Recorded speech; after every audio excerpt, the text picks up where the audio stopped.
Hello everyone and welcome to Reading Nook. So friends, this is a new YouTube channel. I wanted to begin this channel with the purpose of sharing my experiences, my reading experiences with all of you. Many of the people love to read and I am one of them.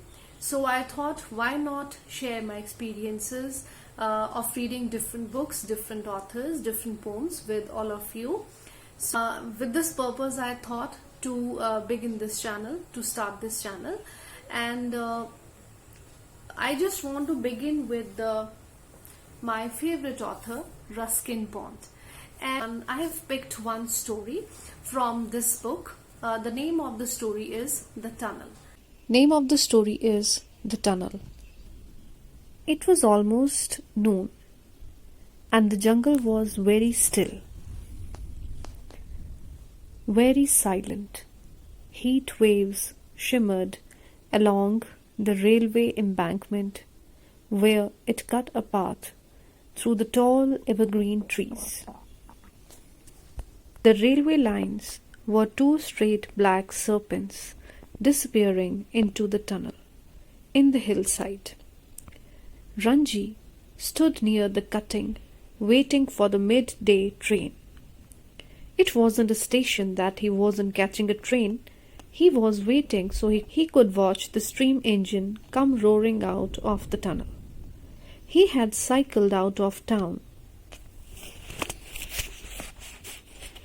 and taken the jungle path until he had come to a small village.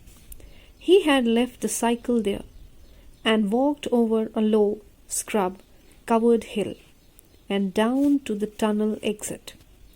Now he looked up. He had heard in the distance the shrill whistle of the engine. He couldn't see anything because the train was approaching from the other side of the hill. But presently a sound like distant thunder came from the tunnel, and he knew the train was coming through. A second or two later, the steam engine shot out of the tunnel, snorting and puffing like some green, black, and gold dragon. Some beautiful monster out of Ranji's dreams, showering sparks right and left. It roared a challenge to the jungle. Instinctively, Ranji stepped back a few paces. Waves of hot steam struck him in the face. Even the trees seemed to flinch from the noise and heat. And then the train had gone, leaving only a plume. The jungle was still again. No one moved. Ranji turned from watching at the drifting smoke towards the tunnel. It grew darker the further he walked, and when he had gone about 20 yards, it became pitch black. He had to turn and look back at the opening to make sure that there was a speck of daylight in the distance. Ahead of him, the tunnel's other opening was also a small round circle of light. The walls of the tunnel were damp and sticky. A bat flew past, a lizard scuttled between the lines. He put a hand up to shade his eyes and looked up at the scrub-covered hillside. And he thought he saw something moving between the trees. It was just a flash of gold and black, and a long swishing tail. It was there between the trees for a second or two, and then it was gone. About 50 feet from the entrance to the tunnel stood the watchman's hut. Marigolds grew in front of the hut, and at the back there was a small vegetable patch. It was the watchman's duty to inspect the tunnel and keep it clear of obstacles. Every day before the train came through, he would walk the length of the tunnel. If all was well, he would return to his hut and take a nap. If something was wrong, he would walk back up the line and wave a red flag, and the engine driver would slow down. At night, the watchman lit an oil lamp and made a similar inspection. If there was any danger to the train, he would go back up the line and wave his lamp to the approaching engine. If all was well, he would hang up his lamp at the door. If all was well, he would hang up his lamp at the door of his hut and go to sleep. He was just settling down on his cot for an afternoon nap when he saw the boy come out of the tunnel. He waited until the boy was only a few feet away and then said, "Welcome, welcome. I don't often get visitors. Sit down for a while and tell me why you were inspecting my tunnel." "Is it your tunnel?" asked Ranji. "It is," said the watchman. "It is truly my tunnel, since no one else will have anything to do with it. I have only lent it to the government." Ranji sat down on the edge of the cot.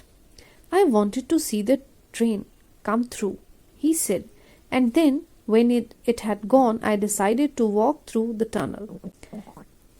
"And what did you find in it?" "Nothing. It was very dark.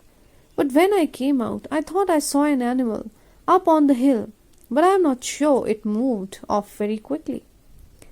"It was a leopard you saw," said the watchman. "My leopard." "Do you own a leopard too?" "I do." "And do you lend it to the government?" "I do not." "Is it dangerous?" "Not if you leave it alone. It comes this way for a few days every month, because there are still deer in the jungle, and the deer is its natural prey.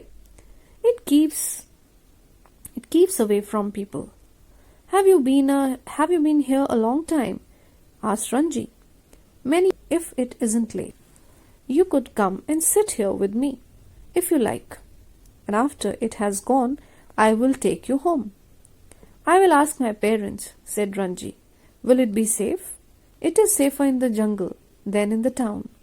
No rascals out here. Only last week when I went into the town, I had my pocket picked." "Leopards don't pick pockets." Kishan Singh stretched himself out on his cot. "And now I am going to take a nap, my friend. It is too hot to be up and about in the afternoon. Everyone goes to sleep in the afternoon," complained Ranji. "My father lies down as soon as he has had his lunch." "Well, the animals also rest in the heat of the day. It is only the tribe of boys who cannot or will not rest."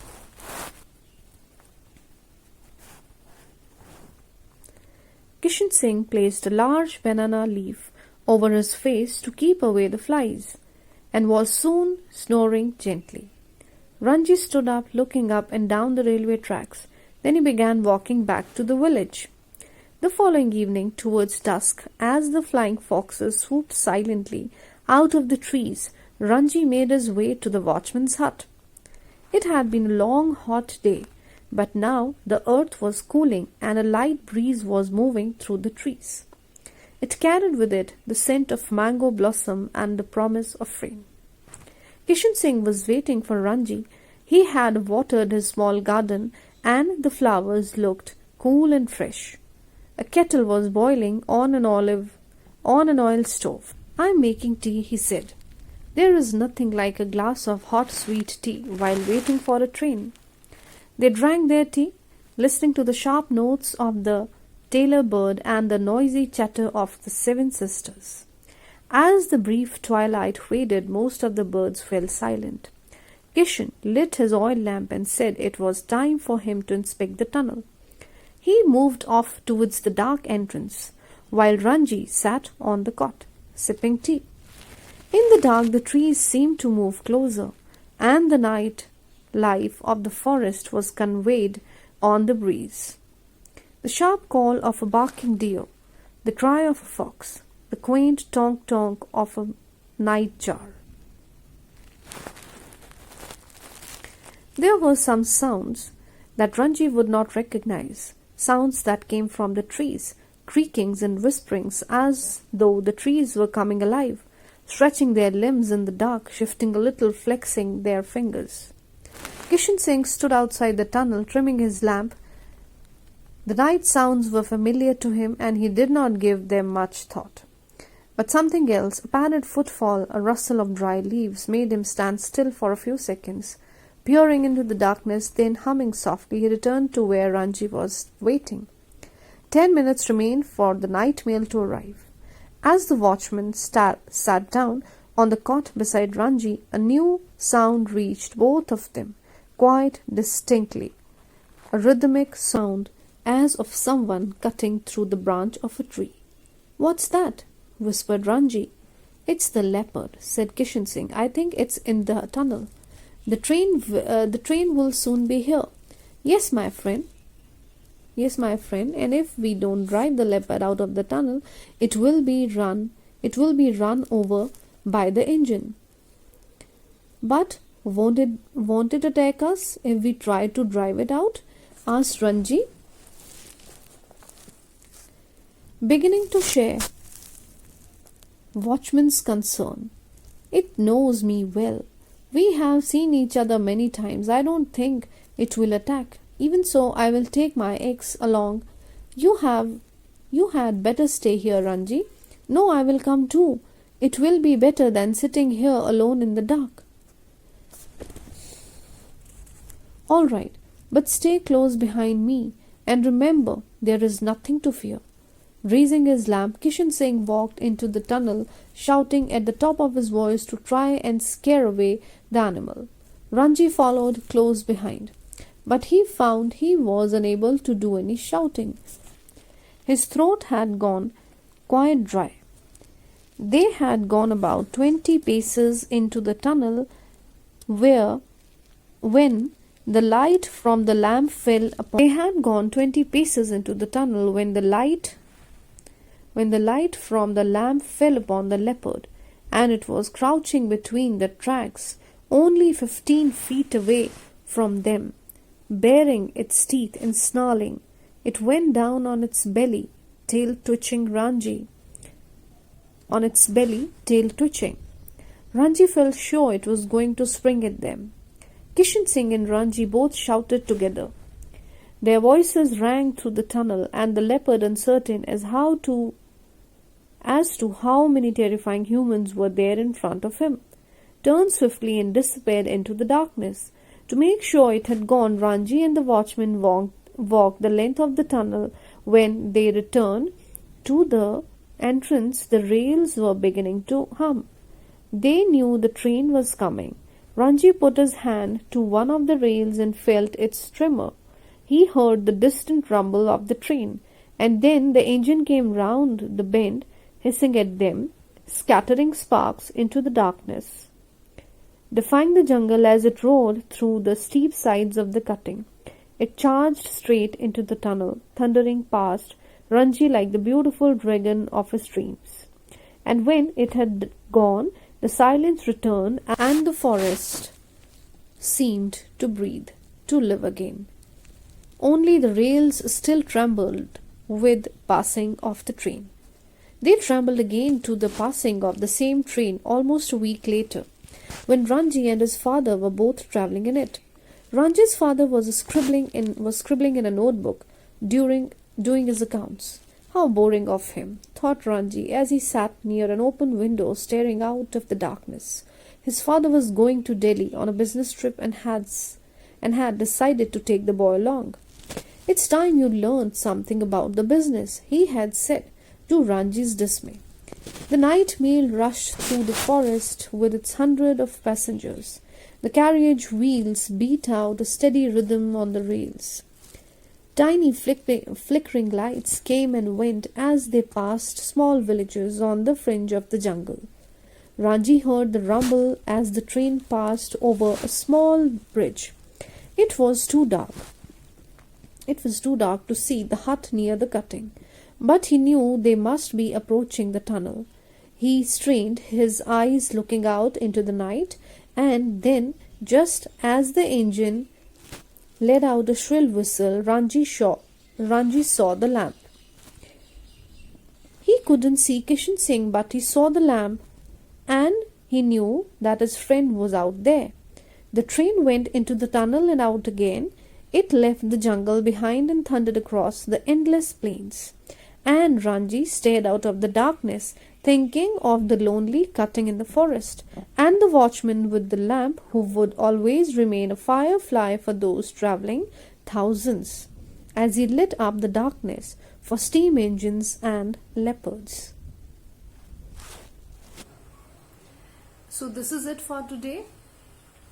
I hope कि आपको ये video अच्छा लगा हो, and don't forget to subscribe the channel. Thank you, bye bye, and have a nice day.